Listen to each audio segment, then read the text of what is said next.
G'day fellas.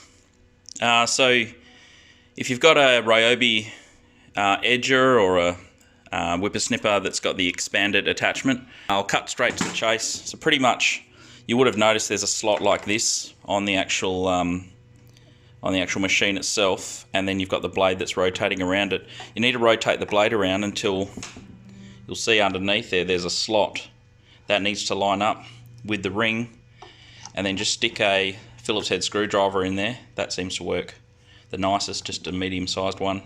That stops the blade from spinning so that this won't spin anymore.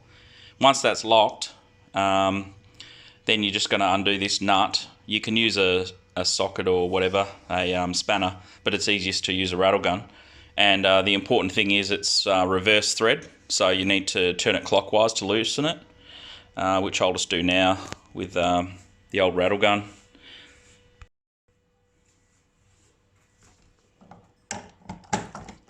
So yeah, it's reverse thread, so you need to do it clockwise to loosen it. And should just pop off just like that. In case you're wondering, the Ryobi expanded one, it's a 204mm blade. You can get that from Bunnings.